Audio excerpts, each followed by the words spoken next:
Last Case of Dr. Jonah Wexley Abbott by Erik, McHatton. Steadily dripping onto the front porch of White Manor, Dr. Jonah Wexley Abbott was strongly regretting many life choices. Squinting impatiently into the soaked darkness past the porch's railing, he attempted to scan the length of the house, searching for movement within. Finding he could see nothing past the pustulant glob of gaslight cast by the lantern overhead, Jonah rubbed his temples and let out a frustrated sigh. He had a head full of cotton, and his throat was still soaked in the sour tang of old mash, and while the October rain had done much to sober him, he could still feel the velvet pull of the whiskey behind his eyes. Shaking his head in an effort to beat back unconsciousness, he quietly recited a familiar affirmation of future clean living and lifted his hand to knock again on the large front door. Normally not considered an ungodly hour by most devout drinkers, this particular 3 in the morning had found Jonah snoring away the effects of an early afternoon bout with the bottle. As always, Jonah had thrown the fight early and collapsed in a dingy heap on his office sofa, hoping not to be disturbed until tomorrow. When tomorrow came, however, heralded by the splitting sound of his ringing phone, he was completely unprepared for its arrival. As if ashamed of its intrusiveness, tomorrow had brought with it several presents for him to open, and if his throbbing head, soggy clothes, and tired eyes were examples of its generosity, Jonah doubted he would enjoy any further unwrapping. He'd often found that tomorrows gave lousy gifts. Shifting back and forth in his wet loafers, he took some pleasure in the disgusting sound they made, like churning squashed bugs. Smiling in spite of himself, Jonah decided to focus on just what he was going to say to Gretchen when he saw her. Her audacity had been a problem before, but this latest stunt was unheard of. Having not received word in nearly half a year, Jonah had expected that when the occasion finally did come, it would have at least been at a more reasonable time of day. Before once again working himself up, however, he resolved to err on the side of professionalism and remain calm in the face of his grievances. After all, it was possible this early morning summons amounted to an actual emergency, and if it was of the type that required his expertise, then he would assuredly need a cool head, no matter how much it was pounding. He did allow himself one final buffet on the door to vent any lingering hostility. As if recoiling from his blows, the door flew open and a rush of torrid air hit Jonah squarely in the face. Inside, the foyer was distorted, like a reflection on the surface of a soap bubble. The wavy heat watered Jonah's eyes, instantly causing him to flinch and blink furiously. Once his senses acclimated, he was met by the stark form of White Manor's butler, Wilfred Holmes. Tall and lithe, Holmes was a serious man that reminded Jonah of a mortician or possibly a fallen priest. Now, however, his sallow, sagging skin and sunken eyes gave him more the look of a grizzled old dog. "Good evening, Dr. Abbott. I apologize again for the dreadful conditions and, of course, for your wait at the door," said Holmes, beckoning Jonah inside. "Come in, and please allow me to take your wet garments. I'll see to them and fetch you something warm and dry from the late Mr. White's bureau. I believe he was about your size." The thought of wearing a dead man's clothes gave Jonah a slight pause, but he was too tired and miserable to argue the point, and forcefully sloughed off his sodden outer layer with a grunt. Favoring Holmes with a half-hearted thank you, he watched the butler hurry away before adjourning to the adjacent den. Plopping down into one of the dusty, overstuffed armchairs in front of the fire, Jonah closed his eyes and leaned into the radiating heat. Flooding his nose with singed air, he gave a comfortable sigh. It didn't take long for his eyelids to turn to lead as the echo of sleep's delicate dirge began reverberating in the back of his mind. Snapping his eyes open, he searched the room for distraction. Above the fireplace, he found it.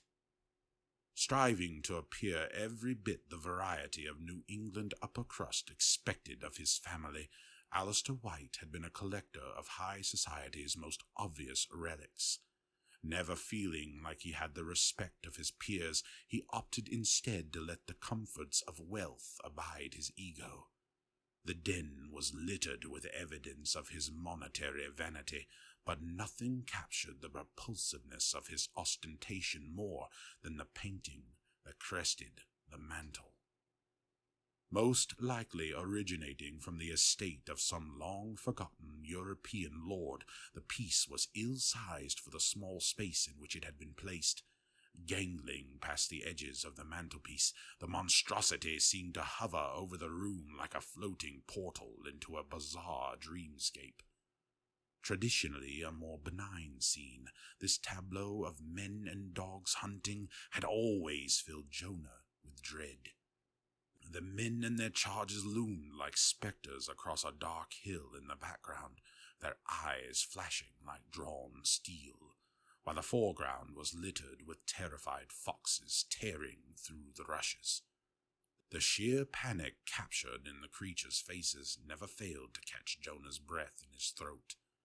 It was the wild-eyed look of the damned. Utterly engrossed, he nearly leapt from his seat when Holmes's baritone sounded out, breaking his ensorcellement. "Here you are, Dr. Abbott," said Holmes, handing him a plush robe and slippers. "I brought fresh coffee as well." Gracing the butler with a wan smile, Jonah slipped into the dry clothes and dutifully took the proffered cup and saucer. He waited for Holmes to sit down in the chair opposite before speaking. "As much as I appreciate the hospitality, Holmes, I'd really like to know why I'm here, if you don't mind," said Jonah, sitting back and taking a long pull of the rich coffee. Easing himself onto the edge of his chair and leaning forward, Holmes fixed Jonah with a grave look. "I can't really say, sir. After your students left, she instructed me to—" "Wait," Jonah interrupted. "My students were here, tonight." "Yes, sir," replied Holmes, his frown deepening. "I take it you didn't know." "No, I didn't. But go on," snorted Jonah. "As I was saying, she waited until they took their leave and then asked that I call you. I was to tell you that the business was both urgent and work-related, and nothing more. Not even that—" Holmes trailed off, and his face became uncharacteristically distressed, turning a light shade of crimson. "Not even what, Holmes?" said Jonah, straightening in his chair, his displeasure dissolving into curious anxiety. He'd known Holmes for over a decade and had never seen his stern decorum shaken so thoroughly, even when he'd sat in on meetings between Jonah and Gretchen that had devolved into screaming matches, or worse still, the ones that didn't. Even at those meetings when they'd spoken plainly of things others might only voice through whisper, or better yet, not mention at all, the man's resolve had never wavered. Yet now he seemed jolted to his core. It was enough to make Jonah shiver, despite the thick robe. "Not even that she's dying, Dr. Abbott. Not even that terrible fact," blurted Holmes, reaching into his breast pocket for a handkerchief. "Dying?" said Jonah, mystified. "Of what?" "Cancer, I'm afraid. She was first diagnosed about 6 months ago. It was shortly after that your students began coming to the house. I had assumed that you knew about her health and had sent them to assist her, as your lengthy absence was due to your search for a mystical cure of some kind. I didn't know until this evening that the widow had not informed you of her ailment. She didn't tell me. She said you didn't need to know before now. that you would have only gotten in the way, whatever that means," said Holmes, dabbing his eyes. "What has she been up to, I wonder?" thought Jonah aloud, before standing and clapping the butler on the back. "Why don't we go ask her ourselves, shall we?" Standing as well, Holmes replaced the handkerchief, cleared his throat, and straightened his waistcoat. "Of course, if you're ready, sir." "Lead the way," said Jonah, waving his hands dramatically toward the doorway. Following Holmes through the foyer and up the stairs, Jonah couldn't help but notice the state of disrepair the house had come under. Having crowned Whitecroft Hill since the time of the nation's independence, the house was certainly old, but had always been well maintained. Being one of the first American dynasties to wrest great wealth from the untamed woodlands of the North, the White family had always made sure to keep their grand estate in top form. They saw themselves as Massachusetts royalty, and anything short of stately simply would not do for their manner. Royalty, however, requires a bloodline, and this was something that Alistair and Gretchen found tragically unattainable. Being too proud to adopt, no heir existed to see to things, and with Alistair in his late 80s at the time of his death, and Gretchen being nearly there herself, the upkeep of the estate had long ago fallen on Holmes and the rest of the help. When most of the money dried up, due to a combination of Alistair's bad investments and Gretchen's obsession with supernatural research, the help dried up as well. Wilfred, even at a solid 65, proved no match for the many daunting needs of the palatial beast. He tried his best at first, but eventually Holmes gave up the ghost and began focusing on making Gretchen as comfortable as he could in a small section of the house. The rest he surrendered to dilapidation. Jonah almost felt sorry for the willowy old hound before remembering that upon Gretchen's death the estate was to be liquidated, with everything split evenly between Holmes and an endowment for the university. Even in its current state, the house and the land it sat upon would be worth millions and would provide Holmes with more than enough reward for his dogged dedication. Reaching the third floor, Jonah stared down the long hallway at the two enormous doors that led to the widow's chambers. As he moved toward them, his stomach tightened. His head swam, and he imagined the doors as a giant maw, waiting to swallow anyone foolhardy enough to approach them. A faint feeling of doom washed over him, and being mixed with considerable weariness, caused him to lean heavily on the oak wainscoting just outside the bedroom. "Are you all right, Dr. Abbott?" inquired Holmes, reaching out to him. Swatting the butler's hand away wordlessly, Jonah took a moment to collect his frayed wits. He took a deep breath and steadied himself, then turned to face the old man. "Sorry, I just got a little overwhelmed. I'm all right now," he said, turning back to face the doors. "Of course," said Holmes as he opened them, giving Jonah his first look at the dying widow White. She looked old, not the type of old one earns at the end of a long and fruitful life, but old like rusted metal, blighted by rot. Her wasted arms, folded across her stomach with funereal grace, were sporadically stained by deep purple bruises. Propped up by two plush pillows, her shriveled head nestled in a shock of white straw hair. Under dark lids, her closed eyes floated in pools of shadow, fleshy orbs twitching at pained dreaming. Thin lips rattled her equally thin chest with struggled wheezes, filling the aseptic air with desperate gasps. It was almost more than Jonah could take. Standing dumbstruck in the doorway, it took him several moments to find the legs beneath him. Upon finding them, he attempted to move as quietly as possible to the bedside while dragging a chair over from the nearby vanity.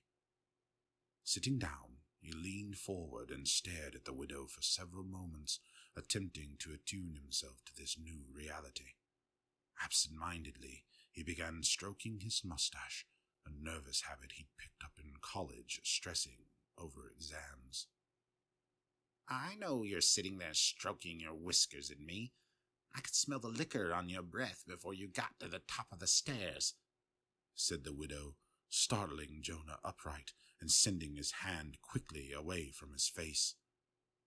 "I didn't want to wake you," said Jonah, turning away as Gretchen opened her eyes and tried to sit up in bed. Holmes rushed to her side, but she smacked him away. "Nonsense! I brought you here to talk about something important. I'd imagine I'd have to be awake for such a conversation. Wouldn't you, Professor?" sneered the widow, condescension dripping from the corners of her mouth. Bristling, Jonah was reminded of who he was dealing with, illness or not. He proceeded accordingly. "Okay then, Gretchen, what am I here to talk about?" "That's the spirit, my boy. Now that we have that out of the way, a question. Have you ever heard the name Augustus Rayburn?" The widow's milky eyes gleamed. "As a matter of fact, yes, I have. An acquaintance of mine mentioned this case to me a few months back. Thought I might be interested in looking into it. Rayburn was a ship's captain, brought back by his crew from an Arctic voyage, raving like a lunatic. They swore he'd made some kind of pact with a demon or some such nonsense after their ship had become lodged in ice. Claimed it had given them the knowledge to free the ship, but had driven him insane. That sound about right?" said Jonah, sitting back and steepling his fingers arrogantly. "Was that acquaintance Hunter Foley?" "Yes. You haven't been dealing with that charlatan, have you? I turned him away for a reason. He's a useless toad who does reckless slipshod research, and you should know better than to—" Jonah exclaimed, his face turning pink. The widow interrupted. "Calm down, you blowhard. I sought him out myself, not the other way round. I was the one who told him about Rayburn in the first place. If he brought the story to you, I suspect he was merely trying to get you to do his work for him. I stumbled upon Rayburn's journal in one of the curiosity auctions I take part in. I only hired Hunter to authenticate it. What he found in the process is what I brought you here to discuss." Jonah calmed himself, duly rebuked and intrigued. "What did he find, then?" "Rayburn," said the widow, smiling. "Alive." "Ridiculous. Rayburn's been dead for over a century. I checked into it. He died in the fire that burned down the old nut house in Kingsport, where his family lived." "Wrong. Rayburn was reported dead following the fire, but his body was never recovered. His family buried an empty coffin. I instructed Hunter to look into other asylums in the area, thinking that he might have wandered away during the confusion and gotten picked up by another hospital. I was only looking for records since none survived in Kingsport. At the state hospital in Danvers, however, we found more than I ever could have hoped for. A janitor who overheard the Danvers director give Hunter the runaround pulled him aside as he was leaving the hospital. After considerable compensation, he told them about a patient that was kept in isolation that none of the staff would talk about. The rumor was that the patient had been in the hospital for decades with no family, not even a name. With a few well-placed phone calls to some of the hospital's most generous donors and several severe promises of discretion, I was able to get Hunter access. He took photos and made copies of the hospital's records. Suffice to say, based on the evidence, we both believe that the madman he spoke to that day is indeed Augustus Rayburn, former captain of the Mary Margaret," said the widow, reaching under her nightstand and dragging out a cardboard box. "And this should be all the proof you need." Picking up the box, Jonah carefully removed the lid and looked inside. There was the journal, photos both new and seemingly ancient, and a stack of administrative folders full of yellowed, typewritten pages. Jonah laid it all out on the bed in front of him. He started with the pictures. The oldest of them, dated some 100 years prior, was a studio-style portrait depicting a gruff but dapper man alongside a young, ethereal woman in white. A wedding photo, to be sure. Written on the back in rough strokes were the names A. Rayburn and J. Rayburn. Second oldest was an intake photo from Danvers. Rayburn's face was slack, held still by a coarse hand erupting from hospital whites. He bore an unsettling, glassy stare that appeared fixated upon something well past the camera. Neither of these struck him as particularly remarkable, but the most recent photos, taken only weeks ago, raised every hair on the back of Jonah's neck.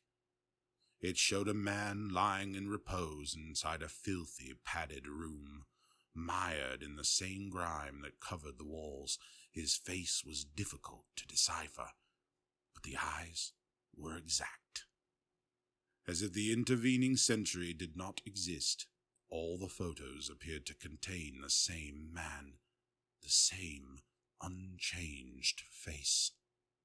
Remarkable. The folders were next. The tale they told was one of greed, apathy, and horror. After being processed into the facility under the placeholder Richard Rowe, Rayburn's initial few months were uneventful.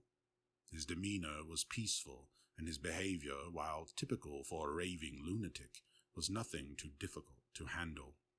He followed instructions, was never violent, and kept mostly to himself. His only vice seemed to be answering inquiries from staff and other patients in unsettling riddlesome phrases. This all changed, however, following his first and only experience with a unique form of hydrotherapy. The administrator of the procedure, a Dr. Ernst Melville, believed that exposing patients to near-freezing temperatures would shock their systems into a curative state, purging them of their toxic insanity. Melville had taken a particular interest in Rayburn and became convinced that curing him was the key to validating his experimental treatment. Wearing rubber diving suits lined in seal fat, of the doctor's own design, Melville and two nurses transported Rayburn to a remote bank of the Ipswich River at the peak of winter and carried the near-nude man into the icy runnel, dunking him under. His reaction to this was both swift and savage. Bellowing incoherently, Rayburn burst from beneath the water, clawing and biting at the nurses that held him, and when they let go in surprise, he turned his attention to the doctor. Melville lost an eye and most of his right hand before they could subdue the madman. A clean bite and prompt spit into the frozen froth were all that saved the physician's fingers. Following this event, Rayburn was confined to a solitary room and labeled a malcontent. He now ravened habitually, throwing himself against the walls of his cell day and night, repeating words and phrases that belonged to no known language. He attempted to attack anyone that interacted with him, and during one particularly violent exchange, fell awkwardly on his head and wrenched his neck grotesquely to the side. Hence, the discovery of his apparent immortality. What followed was year upon year of ruthless experimentation, done under abiding secrecy. At that time, as a ward of the state, Rayburn was at the mercy of his attendant professional, and Melville maintained a ghoulish grip upon him. Over the next 2 decades, he was subjected to the terrible depths of the doctor's ever more depraved imaginings: flayings, breakings, burnings, starvation, dehydration. In the name of science, Melville twisted and tortured the former captain ceaselessly, and recorded it all in chillingly clinical language. Rayburn survived everything. Eventually, this period of inhumanity ended abruptly. An internal report alluded to an unfortunate incident during one of Rayburn's intensive therapy sessions with Dr. Melville. While no details were given as to the nature of this event, Rayburn was recategorized as unstable and moved to a remote wing of the hospital. At the recommendation of staff members, he was placed under constant restraint and only sparsely monitored. His records were sealed and classified as administration only. Hunter had affixed to the report a photocopy of an obituary whose headline read, "Local Physician Laid to Rest." A picture with the caption Dr. E. Melville was accompanied by a short boilerplate article. The funeral was family only, and closed casket. Then there was nearly nothing. Since it was known that Rayburn needed neither food nor drink, none was provided. Since he took no sustenance, he produced no waste, so there was no need for him or his cell to be cleaned. From then on, his presence in the facility was only mentioned in the yearly audit, where, for the purposes of state funding, he was counted, though few of the appropriated funds ever made their way into his care. He was left alone for the better part of a century in a padded tomb, a living monument to man's capacity for cruel indifference. Disgusted, Jonah thrust the last folder into the box with a grunt and reached for the journal. An ornate compass had been burned into the cracked cover, and the book was wrapped with a brittle leather thong that held it loosely together. An ornamental anchor hung from the end of the binding, pendulous and vaguely foreboding. Delicately unwrapping the thing, Jonah was assailed by the acrid, musty scent of red rot. The rifled pages spewed the smell directly into his face, and he sneezed loudly, much to Holmes's chagrin. The butler favored him with a grimace and a terse movement of the head toward the widow. Jonah shrugged in response, before bringing his attention back to the dusty tome. Inside the front cover, in faded ink, was the inscription, "From Josephine," accompanied by a simple, delicate drawing of a flower. Jonah lingered on the words for a moment, running his thumb across them slowly before moving on. The journal was nearly illegible. Age, improper care, and poor penmanship had conspired to ensure the record held onto its secrets. Luckily for Jonah, he'd spent a postgraduate year cataloging the antiquarian texts of Professor Carl Unkirk, whose poor pencraft was legendary. Therefore, an ancient seafarer's chicken scratch would prove no challenge at all.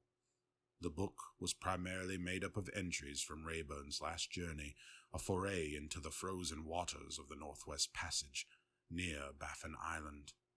It was here that his ship was swallowed by the greedy ice that ruled the region.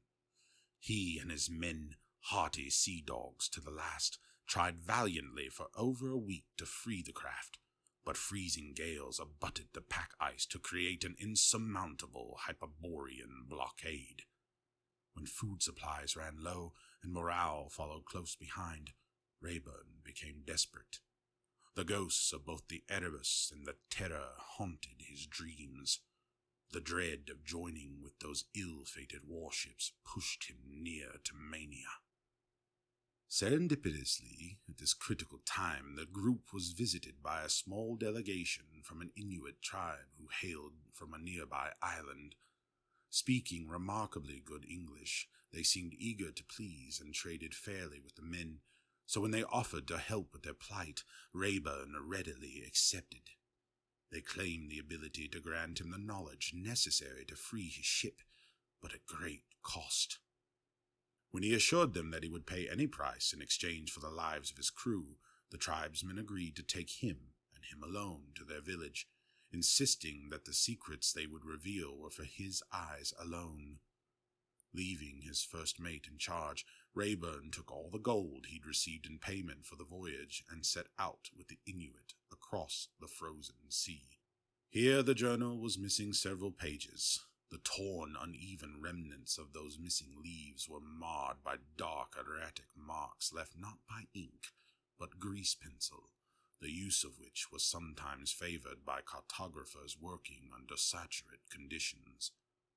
Following this curiosity was a final log entry, left by First Mate Atticus Fields on the day before the Mary Margaret's homecoming, wherein he describes the events following Rayburn's return from his Inuit expedition. Wrapped in thick fur under which he was nude, the captain was spied in the early morning, some 3 days after venturing forth, alone and shuffling in the algid terrain some distance from the ship. Upon retrieval, he was found clutching the journal to his chest, which now contained several hastily drawn sketches intricately delineating the manner in which the ship could be extracted from the sea's wintry clutch. Although finely detailed, Fields noted how the alien schematics, along with their captain's near catatonic state, inflame the crew's standard but substantial superstitions.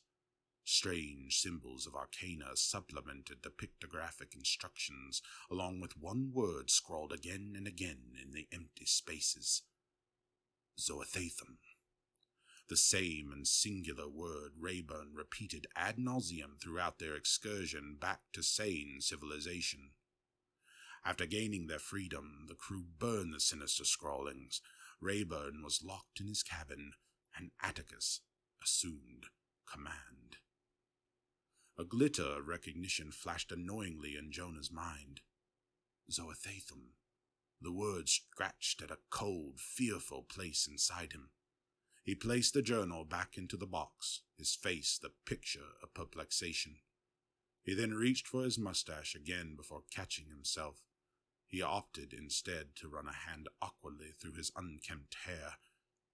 Looking up, he found Gretchen holding another old book in her hands. A wry smile scampered across her weathered features. "Recognized that name too, didn't you? Well, I already took care of it. Here," she said, thrusting the folio at him. "Don't say I never give you anything." He was stunned. One of the few times in his life he'd been truly at a loss for words. She held in her hands the most seminal work of the warlock Ludwig Prynne. Carefully taking the volume from her, Jonah ran his hands over the shining black cover. With his finger he traced the raised Gothic filigree and bold lettering emblazoned on its skin before reverently caressing the decorative serpentine figure surmounting it all. Shuddering, he involuntarily breathed the name of the grimoire out loud. "Divernus Mysterious," he said throatily. "Where did you get this?" "I bought it, obviously. I'm rich, remember?" The widow chuckled, her wormy lips split by tiny discolored teeth. "This is the university's copy. These are Peasley's notes in the margins. I can't believe they would sell it to you," said Jonah, thumbing quickly through the book. "Well, they didn't exactly want to lose the endowment upon my imminent death, so when I threatened to leave it to another university, they gave in. It's valuable, but as it turns out, not quite valuable enough to throw away millions." "I bet," said Jonah drolly, recovering from his shock. Closing the book, he began unconsciously cradling it like a newborn baby. "Why would you go to such great lengths to acquire this?" "You aren't that dim-witted, Doctor, even when you've been awakened from a drunken stupor. Zoethathum is the reason, of course. I've already marked the page for you." It then dawned on Jonah why the widow had summoned him. He threw the book onto the bed instinctively, shaking his head from side to side. "Absolutely not, Gretchen. I will not do that. I understand what you're going through, but this is not the way," he exclaimed, a sharp flush coloring his cheeks. "You understand nothing!" cried the widow, before breaking down into a caustic fit of coughing. Holmes, his face ugly with concern, hurried over and held a clean towel under her chin to catch the red caliginous effluvia that rolled from her mouth. After regaining her composure, she continued. "Rayburn is still alive today. You've seen the proof. That doctor did everything he could to break that man, and he survived it all. He doesn't age, for God's sakes. I believe that those savages somehow knew how to conjure the creature for him. I believe it showed him how to free his ship. I also believe it gave him eternity. Something I need if I'm to continue at all. Yet you would deny me life after everything I've done for you. Are you that ungrateful?" "It isn't a matter of gratitude, Gretchen. The man has eternity, but his mind is broken. You would trade your sanity for life? What do you gain by becoming an immortal madwoman? These things are not to be trifled with. You don't know what you're asking, implored Jonah, flustered but firm in his resolve. Yes, it broke his mind, but he was an ignoramus, a simple ship's captain from over a century ago, uneducated, unrefined.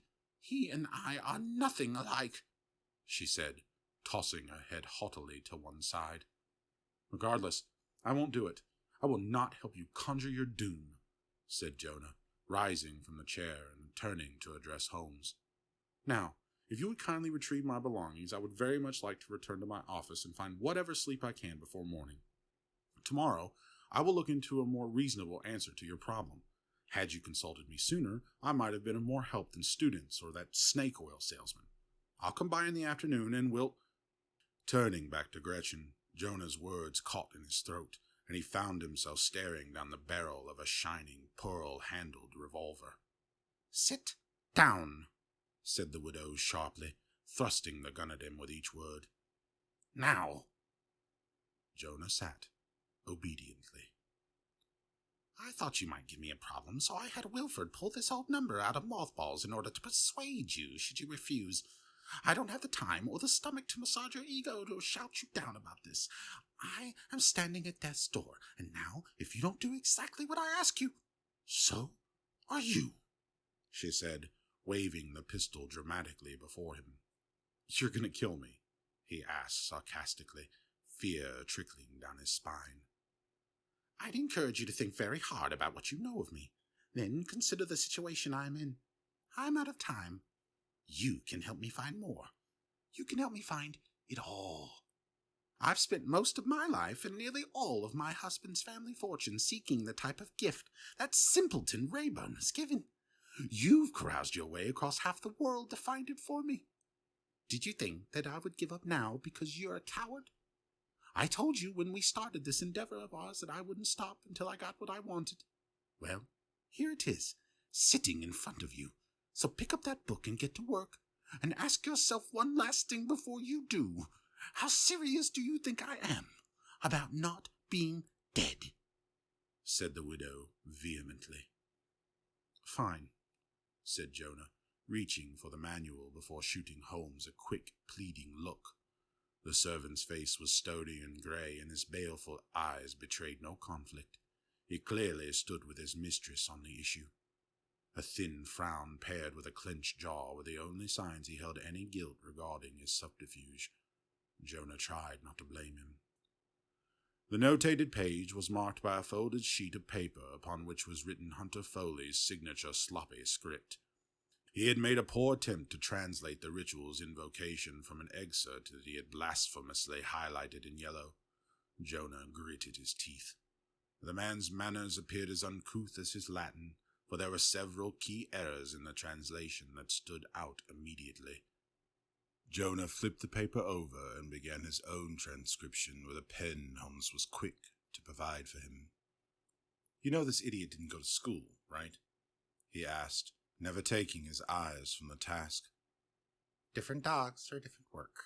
That's what my father used to say. Hunter has a nose for the unseemly and a willingness to roll around in it. He might not be the bloodhound you are, but he is a useful little mongrel who works for scraps. I only let him do the translation to placate him. He is so eager to please. It seemed wrong not to give him a pat on the head. Trust me, I knew which dog to call tonight. I know what you were bred for. Charming, said Jonah, favoring the widow with a withering glance. She responded with only a cluck of the tongue and a tap of the gun's barrel to her palm. After finishing the transcription, he spent the next half hour preparing the room with numerous candles, pungent incense, and profane antediluvian markings. The butler and the pistol, spurred by the widow's barking orders, scrutinized his every move. Foley might have botched the translation of the ritual itself, but he was adept enough that Gretchen had a reasonable understanding of what was required for the preparation. She had also apparently had one of Jonah's brightest students check and correct Hunter's translated list of ingredients. He'd recognized the loopy, innocent longhand immediately. He hated that they were involved. He had tried to keep them from his mistakes, to ensure that their curiosity remained strictly academic and never dipped into the practical. The practical was dangerous and coiling, lying in wait for fools to find it. Now they were as stricken as he, the promise of forbidden knowledge coursing through their minds. He hoped he lived through this night, if only to undo that harm, to walk them back from the brink he knew so well, and prevent them from taking the same plunge. After laying out the groundwork, Jonah gave his translation a final once-over. Upon this reflection, something significant occurred to him, something that could bring the entire insane enterprise to a halt. He moved slowly to the widow's side to show her. Holmes moved to the other, anticipating. "Okay, Gretchen, I don't want you to think I'm trying to trick you, but if you look here, you'll see that Foley mistranslated this term. This is important because he told you that a gift was required, but what it actually says is..." He was silenced by two thunderous reports from the gun. Staggering back, he grabbed at the sides of his head, grasping for his ringing ears. Looking across the bed to Holmes, he saw the butler's eyes roll back as his hands spasmed wildly in front of him. Sagging forward, the wretched servant's head slopped gore out onto the coverlet before his body collapsed to the floor, all its strings cut. "Sacrifice. You need a sacrifice. My Latin is better than Hunter's as well," said Gretchen coldly, pointing the pistol at him once again. Jonah stared at the widow, blinking in disbelief before vomiting. Wiping his mouth, he moved to the end of the bed immediately and began the incantation, carefully avoiding a glance at Holmes's ruined visage. It was a call to summon Zoethatham, the worm of midnight and keeper of the key. Spawn of Hafisakri, the dreaded serpent of infinite sands, Zoethatham and his progenitor were among several obscure beings worshipped by the various nomadic peoples who lent their knowledge to Prin during his travels in Arabia. The two were considered creatures of great and powerful secrets, archivists of all the knowledge in creation. The ritual purported to summon the fiend who, upon being shown proper supplication, would bestow the gift of its vast wisdom upon the supplicant. For several moments the recitation rotely repeated bore no fruit. The widow's displeasure was palpable, though she was mindful not to disturb the recital. Slowly the air in the room changed and the candles sputtered gravely. Jonah's own voice dimmed in his ears, and he was overcome by a rising cacophony of impossible sound. It thrummed and pressed from all sides. This phenomena emanated from the bedroom ceiling, which had begun warping in on itself, forming a growing hole of profane darkness. As it widened, a frigid blast erupted from the opening, sending him into a fit of involuntary shaking. Still, he pressed on. The widow was shouting something upward. A look of manic bliss splayed across her face. Jonah's ears were filled, and he could not hear a thing above the eerie din that had suffused the air around him, but he could see the joyous tears sliding down her face, pooling beneath her quivering chin. Finally, the hole reached a breadth that spanned half the ceiling. Then, all at once, the bedlam stopped. Then the beast came through. It unfurled itself from the portal like a post-pupate insect and piled into a tremendous mass to the right of the bed. Resembling a giant segmented worm several dozen feet in length, Zoethatham's corpse-white flesh was pitted with small openings that gulped for air like drowning fish. The noise was odious and sickening. Its head was covered by two sightless, opalesque eyes that convulsed weirdly in their sockets. Maggot-like tendrils dripped from beneath the creature's open jaws, and the many rows of keen-edged teeth that filled its great maw seeped with a greenish ichor. Its underbelly was translucent and lined with hundreds of spindly arthropodal legs that twitched and kicked and pawed.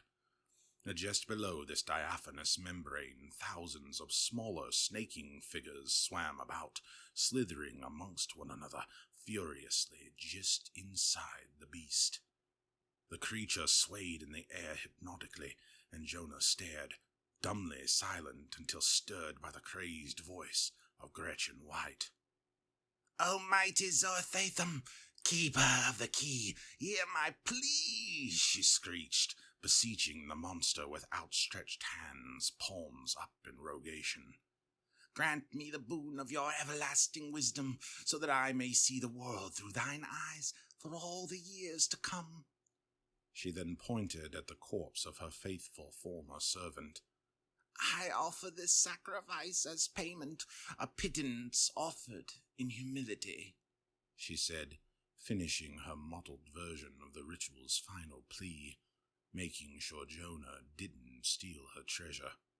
Crafty old girl. Then, head bowed properly, she waited. As crafty as she may have been, however, her Latin wasn't nearly as refined as she thought. Jonah grimaced as the beast's protuberant head slunk across the body of poor unfortunate Holmes. It examined its gift closely.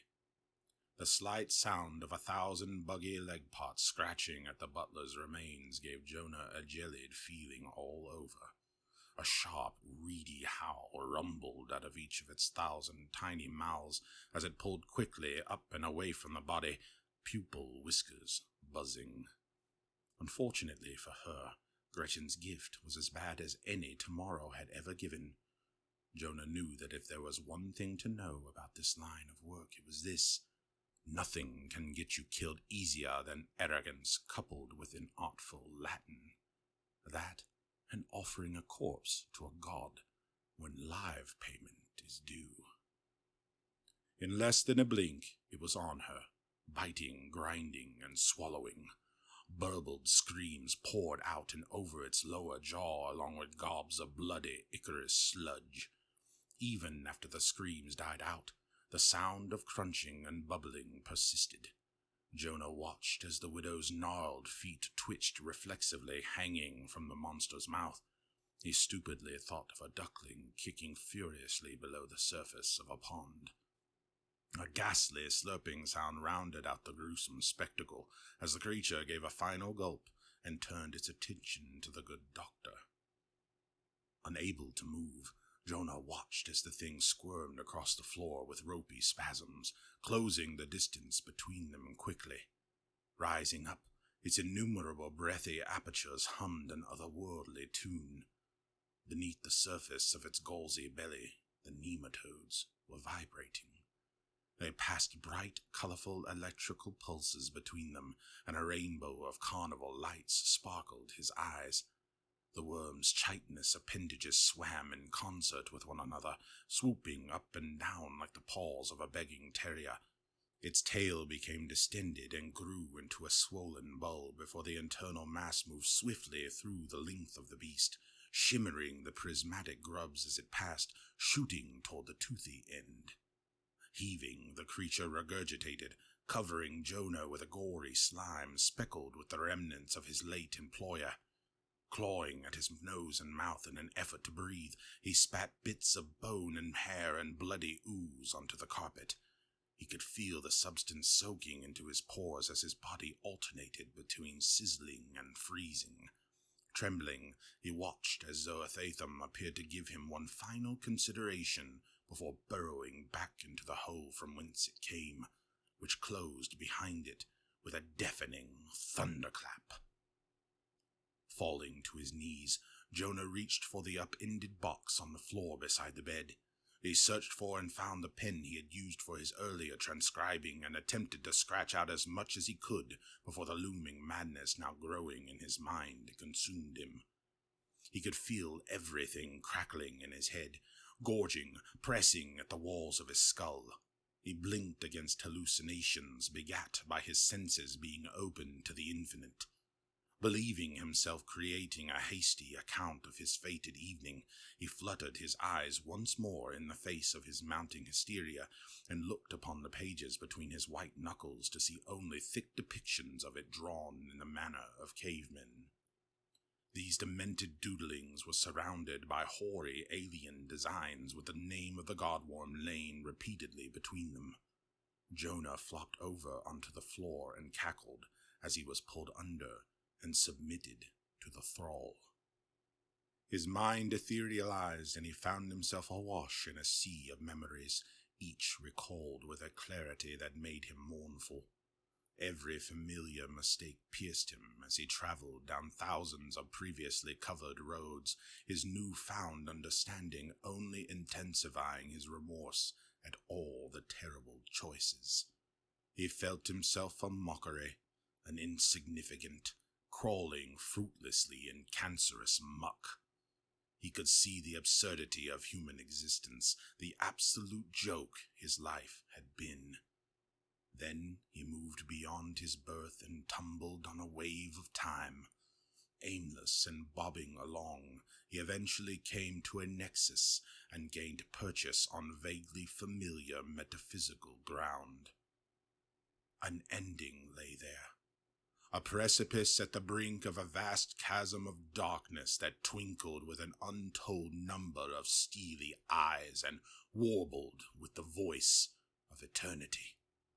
Standing at this precipice, looking out into that rolling forever, impossibly, was Rayburn.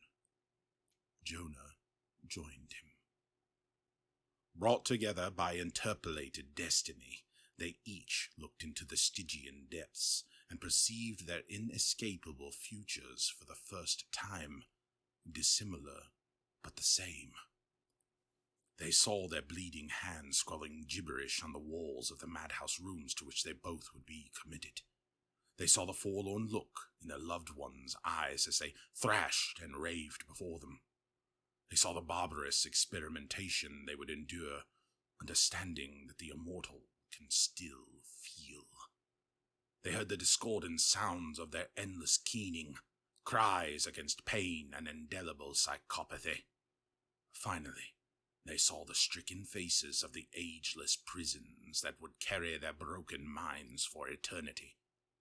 Standing momentarily entwined in inexorable fate, they marveled as one at the immensity of their dooms. Then the ground gave way beneath them, and they both fell screaming into the void. End. Thank you for tuning in to this edition of Cosmic Horror Readings. If you'd like to hear more, please subscribe to the channel or head over to cosmichorrormonthly.com.